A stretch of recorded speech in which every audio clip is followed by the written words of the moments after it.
আসসালামু আলাইকুম। হোয়াটসঅ্যাপের মধ্যে কিন্তু মাথা নষ্ট করা কিছু আপডেট আসছে। আপনি যদি এই আপডেটগুলো না জানেন তাহলে আপনি বড় ধরনের কিছু মিস করবেন। তাই অবশ্যই ভিডিওটি শেষ পর্যন্ত দেখবেন। এই ভিডিওতে আমি হোয়াটসঅ্যাপে 2026 সালে আপডেট হওয়া সেটিংসগুলো আপনাদের সাথে শেয়ার করব। এই ফিচারগুলো বা সেটিংসগুলো আপনার হোয়াটসঅ্যাপ দৈনন্দিন ব্যবহারের ক্ষেত্রে অনেক কাজে লাগবে।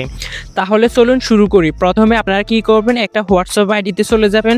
যাওয়ার পরে আপনি কোনো একজন ব্যক্তিকে কল দিবেন। ধরুন আমি এই ব্যক্তিকে কল দিলাম। দেওয়ার পরে নিচে দেখতে পারবেন একটা থ্রি ডট, জাস্ট আপনারা এই থ্রি ডট অপশনের মধ্যে ক্লিক করবেন। এরপর এখানে দেখতে পারবেন নয়েজ ক্যান্সেলেশন, জাস্ট আপনারা নয়েজ ক্যান্সেলেশন এই অপশনটা চালু করে দিবেন যখন কারোর সাথে কথা বলবেন।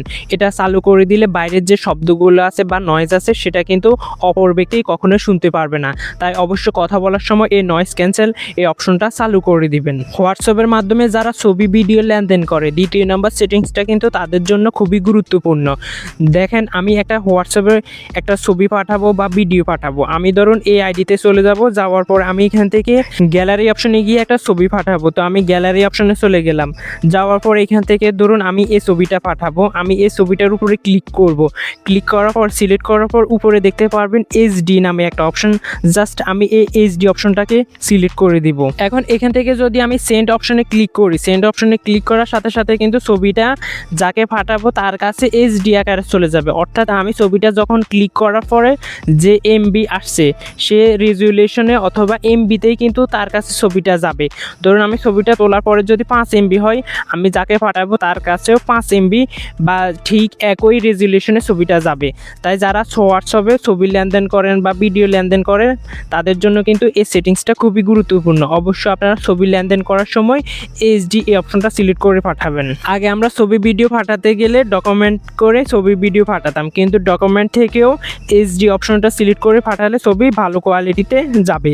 3 নম্বর সেটিংসটা কিন্তু আরও অত্যন্ত গুরুত্বপূর্ণ। 3 নম্বর সেটিংসটা হচ্ছে আমরা যখন কাউকে হোয়াটসঅ্যাপে অ্যাড করতে যাই তখন কিন্তু আমাদের নাম্বার লাগে বা যাকে অ্যাড করব তার নাম্বার লাগে, কিন্তু আপনি নাম্বার ছাড়াই কিন্তু যে কাউকে অ্যাড করতে পারবেন। এর জন্য আপনাকে ইউজার নেম সেট করতে হবে। তো আমি এখন দেখাবো আপনারা কীভাবে হোয়াটসঅ্যাপের মধ্যে ইউজার নেম অ্যাড করবেন। হোয়াটসঅ্যাপে ইউজার নেম অ্যাড করলে আপনি কাউকে নাম্বার না দিয়ে শুধুমাত্র ইউজার নেমের মাধ্যমে তার সাথে অ্যাড হতে পারবেন। অনেক সময় নাম্বার দিলে কিন্তু আমাদের প্রাইভেসি নষ্ট হতে পারে। উপরে থ্রি ডটে ক্লিক করবেন, নিচে সেটিং অপশন দেখতে পারবেন, এখানে ক্লিক করবেন। এখানে ক্লিক করার পর আপনারা উপরে কর্নারে দেখতে পারবেন এডিট অপশন, জাস্ট আপনারা এখান থেকে এডিট অপশনের মধ্যে ক্লিক করে দিবেন। তারপর এখানে দেখতে পারবেন ক্রিয়েট ইউজার, এই ইউজার অপশনের মধ্যে আপনারা জাস্ট একটা ক্লিক করবেন। তারপর এখান থেকে ক্রিয়েট ইউজার অপশনে ক্লিক করবেন।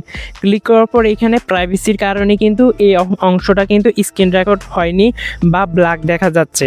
তাই অবশ্যই আপনারা দেখতে পারবেন ইউজার সেট করার একটা অপশন দেখতে পারবেন। আপনারা এখানে আপনাদের মন মতন একটা ইউজার দিয়ে দিবেন। নাম দেওয়ার পরে কিছু সংখ্যা দিবেন, অবশ্যই নামটা ছোটো হাতের হতে হবে। তো নাম দেওয়ার পরে নিচে নেক্সট অপশন দেখতে পারবেন, নেক্সট অপশনে ক্লিক করলে কিন্তু আপনাদের ইউজারটা সেট হয়ে যাবে। আপনারা দেখতে পাচ্ছেন আমার ইউজারটা কিন্তু সেট হয়ে গেছে। এরপর আমি ডান অপশনে ক্লিক করে দিব।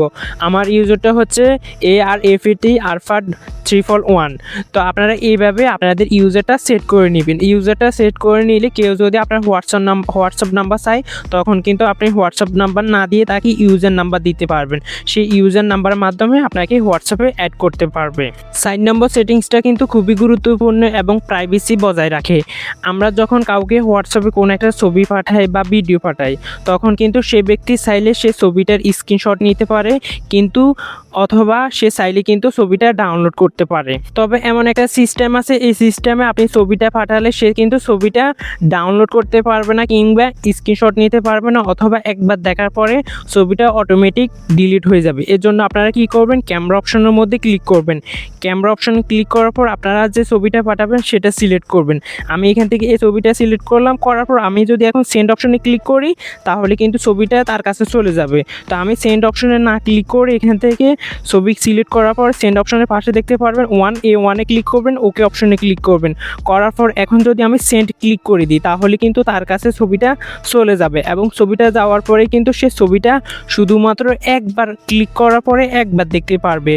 দ্বিতীয়বারে কিন্তু ছবিটা অটোমেটিকই ডিলিট হয়ে যাবে। দেখেন আমি তার কাছে ছবিটা পাঠাইছি, পাঠানোর পরে এখন সে যখন এইভাবে তার কাছে যাবে, সে যখন A1 ফটো এখানে ক্লিক করবে, ক্লিক করার পরে সে ছবিটা ওপেন হবে। ওপেন হওয়ার পরে সে সে যখন এখান থেকে বের হওয়া মাত্রই কিন্তু ছবিটা ডিলিট হয়ে যাবে অটোমেটিক, এবং সে ছবিটা ওপেন হওয়ার পরে সে স্ক্রিনশট নিতে পারবে না কিংবা ডাউনলোড করতে পারবে না। আজকের আপডেটগুলোর মধ্যে এই আপডেটটা কিন্তু আমার কাছে খুবই ভালো লেগেছে এবং চমৎকার একটা আপডেট। তো বন্ধুরা, এই ছিল আমাদের আজকের এই ভিডিওটি কেমন লেগেছে অবশ্যই কমেন্ট বক্সে কমেন্ট করে জানাবেন, এবং আপনি আমার চ্যানেলে নতুন দর্শক হয়ে থাকলে অবশ্যই চ্যানেলটি সাবস্ক্রাইব করে রাখবেন।